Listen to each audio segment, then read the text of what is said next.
Mario, Sonic, two of video games' most recognizable icons. Whether you're a staunch Nintendo fan and partial to the mustachioed plumber, or more of a supporter of Sega's edgy blue Hedgehog, you can't deny that over the past 25 years, each character has starred in some incredible games. Mario and Sonic have often drawn comparisons over the past quarter of a century, and for good reason. In the early 90s, the competition between these two was fierce. When Nintendo launched their SNES console alongside the game Super Mario World, they reinforced their dominance in the industry by creating what was at the time the absolute pinnacle of 2D platform gaming.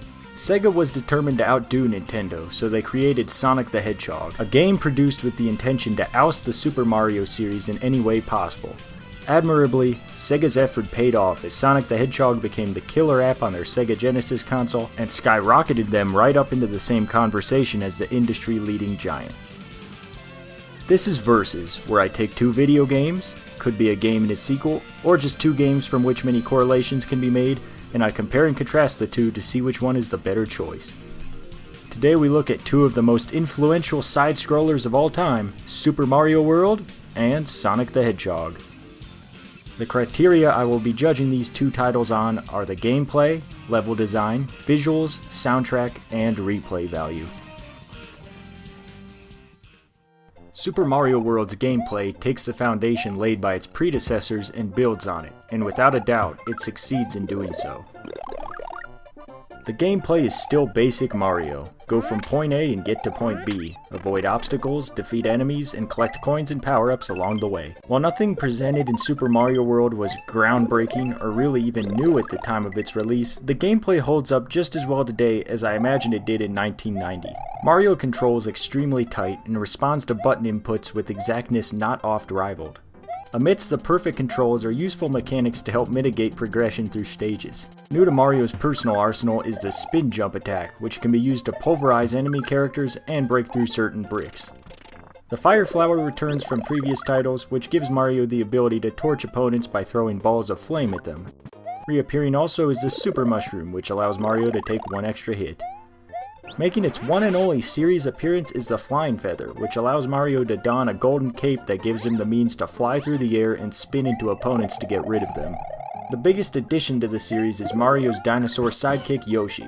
Mario rides Yoshi's back much like a horse. With Mario on Yoshi's back, the player can move faster, jump higher, swallow enemies and spit them back out, and even gain access to all new abilities by eating certain colored Koopa Troopas. While any stage can be completed with Mario's basic runs and jumps, his new abilities and sidekick make tackling the stage more involved and unique for the player. Unlike previous titles in the series, the player is given the means to explore every nook and cranny of stages to discover the glut of secret areas and special items hidden within. They even included an item storage system, so that Mario can swap items out on the fly to tackle obstacles and reach certain parts of the level. Mario can even unmount Yoshi, go explore the level, and then come back to find him right where he left him. Progression through the game is done simply. Get to the end of the stage and you'll be able to access the next area on the map. To beat the game, the player is required to conquer several obstacles that range from basic platforming, swimming underwater, moving through auto-scrolling caves, using their brain to find the way out of the ghost houses, and avoid the dangers of the castles to conquer the boss at the end. The thing that makes the gameplay in Super Mario World so excellent is that it's extremely consistent despite having a decent variety of challenge. There is no trial and error type of gameplay that plagues lots of other 2D platformers. If the player studies the forthcoming obstacles, they can typically avoid making errors or mistakes out of their control. It's commendable that Super Mario World managed to keep all of the traits that made its prequels great, but also managed to add brand new mechanics that distinguish it amongst the series. There are features in Super Mario World that are so well presented that it's hard to imagine them being outdone. The perfect balance of challenge in the game is only broken up occasionally by the laughably easy boss battles, but otherwise, in my opinion, Super Mario World's gameplay is some of the finest in the side-scroller genre. Aside from the simplicity of most of the boss battles, it's hard to even really think of anything critical to say about the gameplay that wouldn't sound like nitpicking. Sonic the Hedgehog's gameplay is too some of the best side-scrolling has to offer. Sega's goal was to outdo Super Mario World, and in some regards, they did just that. As opposed to the slower, more obstacle-filled design of Super Mario World, Sonic the Hedgehog takes a more edgy and gutsy approach by giving Sonic unbelievable speed. Throughout a fair amount of the game, the player can move through at a pretty fast pace, which admittedly is just as fun as it looks. The control in the game complements this gameplay choice too. Sonic responds sharply to button inputs and has a more realistic feel to him. For example, instead of stopping on a dime, Sonic skids to a halt due to his stunningly accurate momentum attributes. With this blue-spiked Hedgehog, what you see is essentially what you get in the sense that he doesn't really obtain power-ups like Mario. Sure, there are shields, running shoes, and the invincibility items, but these are all temporary. Sonic can jump on enemies to destroy them, and he can also roll into a ball to take them out as well. Due to the speed at which Sonic moves, enemies are typically few and far between in the stages, and only rarely will Sonic die at the hands of them. The obstacles Sonic really has to worry about are the hazards that impede his speed and bottomless pits that kill him instantly. A large emphasis in Sonic the Hedgehog is placed solely on reaching the goal as fast as possible, but that's not to say the gameplay is always just about that. More than a few times, the gameplay changes completely by slowing down and focusing more on basic platforming, which adds a bit of variety to the gameplay, sure, but loses its overall fast-paced uniqueness in the transition. This is where Sonic the Hedgehog's disadvantage comes into the gameplay comparison, because the game relies heavily on a gimmick, speed. Sure, this is done very well, but from my personal standpoint, I found that the parts of the game that didn't involve speed are really where most of the challenge and tediousness comes in. As early as the second area of the game, Sonic's speed is made useless because that particular stage relies on hitting switches and standing on platforms and waiting to float across pools of lava.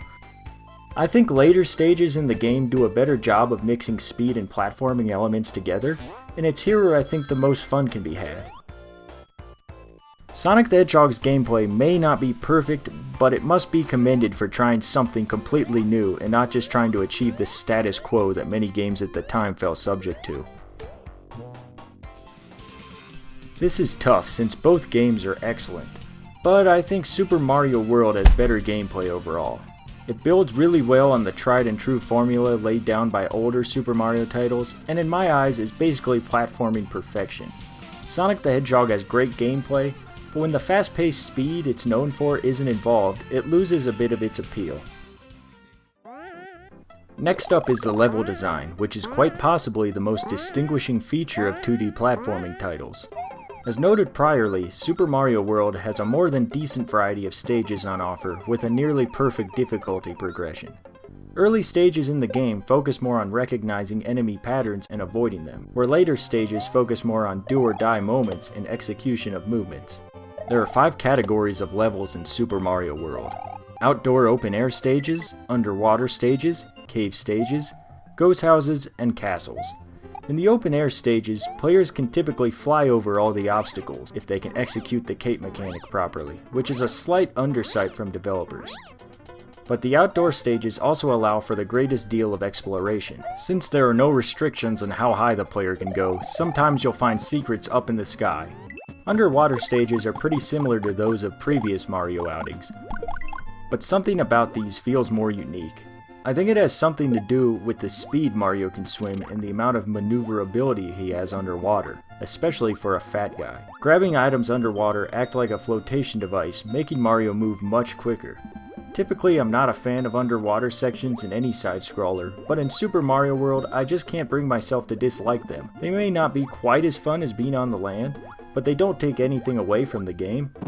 The cave stages change up the level formula a bit too. The design of them is typically more constrained and narrow. They are caves after all. Exploring caves is a bit more straightforward in the sense that lots of secrets are visible just through regular progression. Typically these stages are harder to speed through as well, since there are defined passages you have to enter to progress. Ghost houses act as Super Mario World's puzzle segments, in the sense that they aren't technically linear, like every other stage in the game. In every one of them, a puzzle has to be solved or an objective has to be met in order to find the exit. Castles sort of combine every different stage style into one, but they probably are the most similar to the cave stages in the sense that, for the most part, they are constrained in design. The castles are also the most gimmicky stages in the game, in that they expose the player to one type of hazard and slightly change said hazard throughout the level to make it more dangerous and difficult. There's enough here to keep players on their toes, and almost without exception, no 2 stages in the game are alike. Sonic the Hedgehog's level design has a lot going for it too, but in order to critique it, I first need to explain how it works. Sonic's main feature is its speed, but the game is a platformer after all and can't rely solely on it. So it was ambitious of Sega to try and implement design that complemented both Sonic's speed and regular platforming. In the first zone, the levels exclusively showcase the speed mechanic. Zone 2, conversely, barely showcases any speed at all. In contrast, it exposes the player to the platforming challenges they can expect throughout the game. Zone 3 and onward mix the speed and platforming mechanics together to create something that is truly challenging, because at the speed Sonic travels sometimes, it's impossible to react to an obstacle or enemy. My problem with this is that when I'm going fast, I want to keep going fast. I don't want to have to slow down, study my surroundings, avoid the obstacles, then get back up to speed again. It's no fun to pinball around or run into an enemy you couldn't possibly avoid because the game can't decide whether it wants you to go fast or to take your time. When the stage can make a compromise between speed and platforming, it's a thing of beauty, but when it can't, it's frustrating as hell. Thankfully, later games in the Sonic series refined this to near perfection, but with Sega's debut Hedgehog outing, I can't say I'm exactly a huge fan of this kind of level design. All of this and I haven't even gotten to the underwater sections yet. And yes, I'm gonna be slightly critical of them because they take away the speed entirely. Unlike Mario, Sonic can't swim and he also needs oxygen. I can't tell you how many times I had a close call underwater and was barely able to get an oxygen bubble before I died. The game's difficulty progression also seems to be a bit unbalanced. I actually found that, for me, later stages and boss encounters in the game were easier than those belonging to Zone 2 and 3. Maybe it's just me, but I felt it was worth mentioning. Overall, I truly do like the courses in Sonic the Hedgehog. I do, but I think some of the design choices hinder it sometimes. You can't deny that there is a nice variety here and lots to enjoy, but I can't help but think the sequels did it better.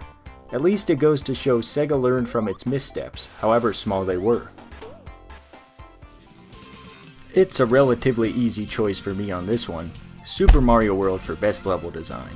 Sonic the Hedgehog's levels can be a lot of fun, especially when the platforming and speed mesh together, but Super Mario World is platforming perfection. The visuals of Super Mario World are very bright, cheerful, and colorful. Everything in the stages is distinguishable and has a very consistent look to it. Admittedly, the art of Super Mario World only feels like a slight step up from Super Mario Bros. 3, but at the very least, everything is very appealing to gaze at. Super Mario World's art style goes for a simplistic but accurate representation of the game's official art, and I think it does a decent job with that. The one disadvantage Super Mario World has as opposed to Super Mario Bros. 3 is that the game in its entirety takes place in one single setting. Dinosaur Land is pretty unique compared to what past titles in the series offered, but as a whole, it mostly feels the same despite what part of the world you are in. Sure, there are lots of settings and the like, but areas don't have as much contrast as you'd expect. The game's defined worlds don't typically have individual themes like Super Mario Bros. 3, so you aren't going to see a desert world, a sky world, an ice world, etc. After about the third world, you've basically seen all of the different environments the game has to offer. Also, much of the game is static. When Mario doesn't move, he doesn't blink or anything.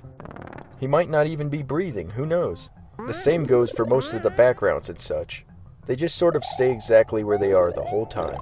While I personally like the art style in Super Mario World, it just feels like a slight upgrade from something an NES could do.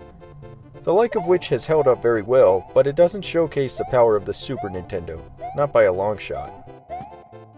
Sonic the Hedgehog, contrarily, is the polar opposite of Super Mario World. Not only are the sprites and backgrounds extremely well animated and detailed, but the game's environments have a wide range of distinction between them. The art style represented in the box artwork and manual is translated perfectly to the sprite work in the game, and I think even today something like this holds up really well. Modern indie games still imitate the kind of style represented in Sonic the Hedgehog, and it's safe to say that Sega created one of the most beautiful and colorful games on the Sega Genesis console. As opposed to Mario World's mostly static backgrounds and characters, Sonic has backgrounds that are always moving, enemies with personalized animations, and sprite work that conveys the exact identity of the characters in the game. Sega pioneered a lot of these assets, and it makes the experience feel much less like a video game, and sometimes more like a silent era film. It's amazing how much can be conveyed by pixelated characters just with a few subtle animations. You can tell just by looking at Sonic that he's an edgy, cool guy. And you can tell by looking at Dr. Robotnik that he's a maniacal genius. This goes a long way in developing a role beyond simply just being the hero and the villain. And honestly, I think this is something Super Mario World lacks. A little bit of personality can help the player make more of a connection between the characters and their motives. For these reasons, I'd say Sonic the Hedgehog has the better visuals overall. Good animations, varied environments, and detailed and striking sprite work make Sonic the Hedgehog the superior choice in this situation. Next up is the game's soundtrack. Surprisingly, Super Mario World has an entirely new soundtrack and doesn't really have any tracks from prior Super Mario titles, despite them having great soundtracks of their own. So let's take a listen to segments of a few songs and evaluate them.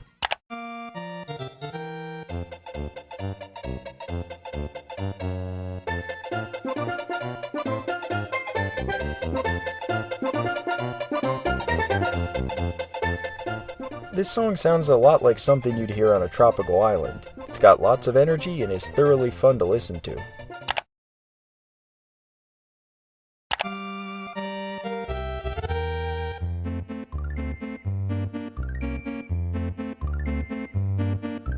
A very nice, soothing, slower rendition of the overworld theme. It's as close to orchestration as you'll get in the game.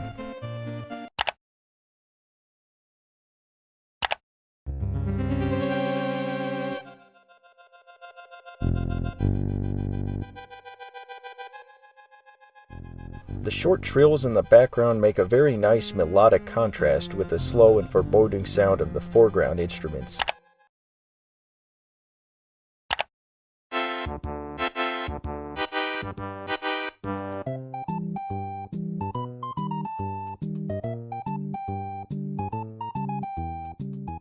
A song that pays perfect tribute to your accomplishments throughout the journey and is as satisfactory an ending theme as you'll ever hear. I absolutely love this game's soundtrack. It's the perfect companion to the game's whimsical and lighthearted visuals, and the music almost feels like something out of a Disney film. Sonic the Hedgehog soundtrack should be a lot of fun to evaluate too, because it's so different than Super Mario World's. It'll be a treat to listen to them both back to back.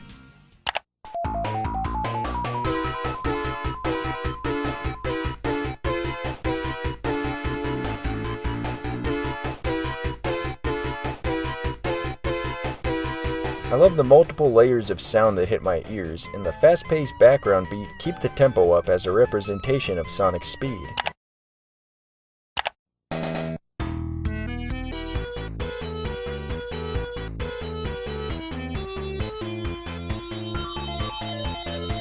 A slower, more desolate-sounding piece. It's the perfect contrast from Green Hill Zone to show that you're not playing around anymore.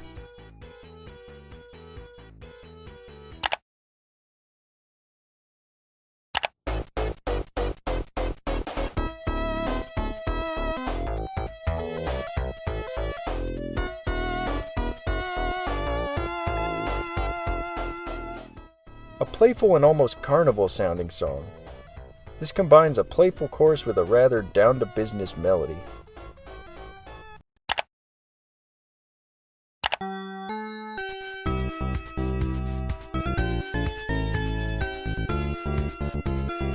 The light synthesized sound make it almost sound like a Michael Jackson song.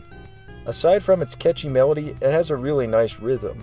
Overall, Sonic the Hedgehog soundtrack has a lot more style to it, and I thoroughly enjoy it. Man, this is tough to pick because I love both soundtracks so much, but if I absolutely had to, I'd go with Sonic the Hedgehog. It's a wonderful variety of music that perfectly represents the environments it accompanies with lots of layers of sound. Last up, replay value. Thankfully, Super Mario World is already a pretty decent sized game to begin with, but aside from just the main adventure, there's a lot of things to do in the game.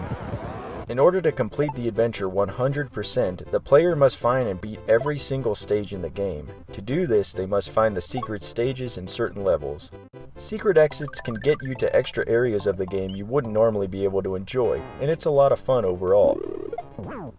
The biggest secret area in the game is Star World, where Mario can find the fabled red, blue, and yellow Yoshis, each equipped with their own unique power. Also hidden in the game is the Switch Palaces. These make different colored blocks appear in certain levels and can either make the level easier overall or make a secret area available to access. I like the secret areas in the game because there is no risk in trying to access them. If you miss one of them, you can go back at any time and find it. I consider these part of the replay value because they aren't required to beat the game, although I am aware that some players get all of them in one fell swoop. The biggest reward for me is getting to the Star Road, which has the most difficult levels in the game. These levels stray from the rest of the game's design in the sense that they feature hazards and level types you won't find anywhere else. Depending on your skill level, Super Mario World can offer up to hours of extra playtime. I also like how missing certain stages and secrets doesn't affect the game's ending. Regardless of how you beat the game, you always rescue the princess at the end. With the save feature on its side, Super Mario World doesn't rush the player either, but instead leaves it up to them as to when they want to try to access extra areas in the game, if at all. Even after I've done every single thing there is to do in the game, I still come back and play, because I simply enjoy the levels themselves. Sonic the Hedgehog falls a bit flat in this category because unlike Super Mario World, there are no extra areas in the game. Instead, replay value comes from revisiting the game and finding all of the different pathways to reach the exit. The game's one sole collectible is the Chaos Emeralds. In order to get the Chaos Emeralds, Sonic must first collect at least 50 rings, get to the end of the stage without losing them, and then jump into the giant golden hoop that appears. Once you've jumped into the hoop, it's time to find the emerald and take it for yourself. But this is easier said than done. If you miss the emerald, too bad. You don't get another chance unless you do the same thing over in the next level. What do you get if you collect all of the Chaos Emeralds?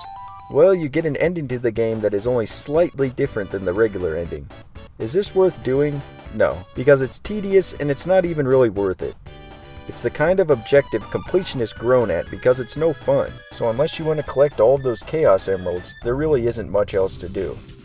And at last, the winner of the replay value category is Super Mario World.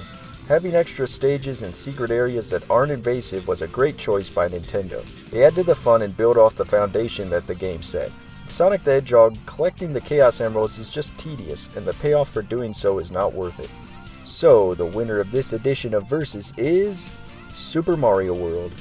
While it may not have the aesthetics or characterization of Sonic the Hedgehog, it has all of the attributes that count, with better gameplay, level design, and replay value. Which one of these games do you like better? The tried and true platforming of Super Mario World, or the fast and furious nature of Sonic the Hedgehog? Leave a comment if you so wish, and as always, thanks so much for watching this episode of Versus. Check back later for more.